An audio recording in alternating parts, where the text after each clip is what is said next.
something different today.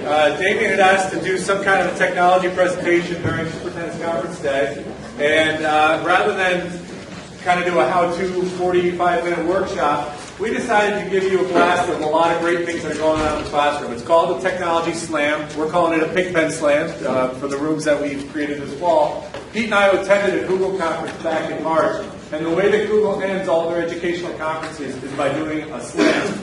And what it is it's a really quick 3 to 4 minute presentation done by various people in the audience that come up and show something cool, show best practices, show something that probably at the minimum 1 or 2 people in the audience aren't aware of.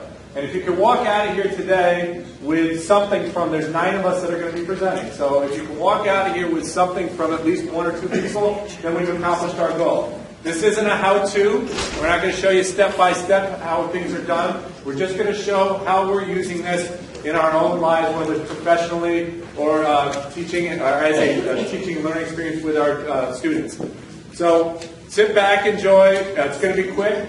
We've got literally have a timer up here for all the presenters. They have 4 minutes to present, and then they're going to get bounced. So we'll keep it moving quick, and I'm going to start things off and go from there. So I'm going to start off with a tool called Evernote. And when I was thinking about what I wanted to do, I was hoping to find something that could be applied every single day in the classroom, whether it's with your students doing this, or it's actually the way that you collect your own information. And Evernote is one of those tools. Evernote's a great way to capture information from all over the web and organize it into one place. It's an organizational tool. At its most basic level, it's a note-taking tool. So every day, you can have this being used by your students to take notes. Actually, I'll make this bigger. So it's a blank canvas that I can type in, I can add links to it, I can change formatting, and so on.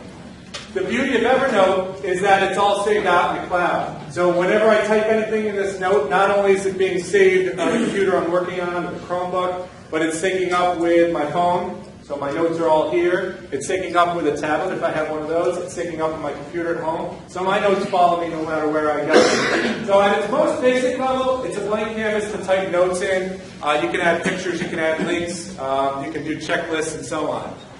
But where the real magic of Evernote comes in is once you're out on the web. And I'm going to show you a few examples of that. So I've installed already, you can kind of see at the top right corner that elephant, that's Evernote's logo. I've installed what's called the Evernote Web Clipper, and whenever I'm out on the web, if I want to capture something and put it into my notebook, I can use that Web Clipper. So if I were on this page and my topic's Gettysburg, and I'm doing research on the Battle of Gettysburg, this is a great site. There's a lot of good information on this. I know I'm probably going to keep coming back here throughout my research project. So I'm going to click on this elephant, and it's going to bring up what's called the Evernote clipping tool.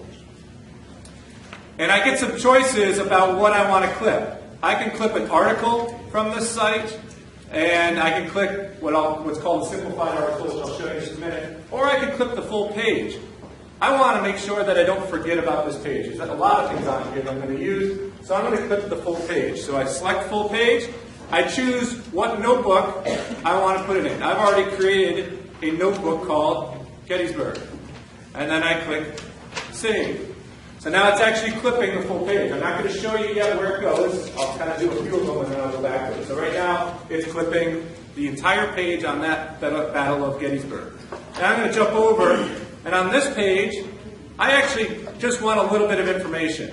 I've read it. There's some pieces on here that I want to make sure I include in my research report. So again, I click on my note, and this time I'm going to use a highlighter tool. And I'm going to choose some text. So as I scroll through the page, I just highlight whatever it is I need to include in my research. And when I find everything I want on this page, I again click Save. You'll notice it's also going in my Gettysburg. And then I hit this page. This page has got a lot of information that I could use over on the left. It's got all this junk on the right. That's really distracting. I don't want to include all that when I clip it. So using the Evernote clipping tool, I can choose a simplified article. Watch what it does. It takes out all that junk on the right, gives me a nice clean article that again I can clip to my notebook. I could still highlight it if I want. For this case, I'm going to clip the whole thing. So what just happened when I did all my clipping? If I go back to Evernote, I'm going to refresh my page so that they'll be pulled in here. I'm going to pull up that Gettysburg notebook that I created. So I'll scroll down, find Gettysburg, and here are my clips. So here's my first clip, which was the entire web page. Okay, so this is clip everything on the page. My second one is my clips with the highlights. I'm going to make this bigger so you can see it. Whoop. Woo! It goes quick, man. You have to have your own account.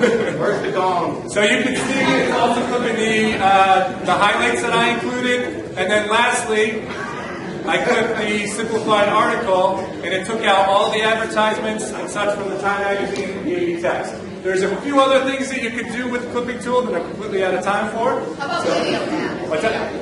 You can clip pictures, but not video. But you can clip the link to the video and put it in there. So now, what's customary to do with a technology slam that we saw at the conference? You have to end it with a very enthusiastic slam, and then we move on to the next person. Do kids need to have their own account for this? Yes, you have to create an account. Do you actually slam or do you say slam? You say slam. Oh, slam.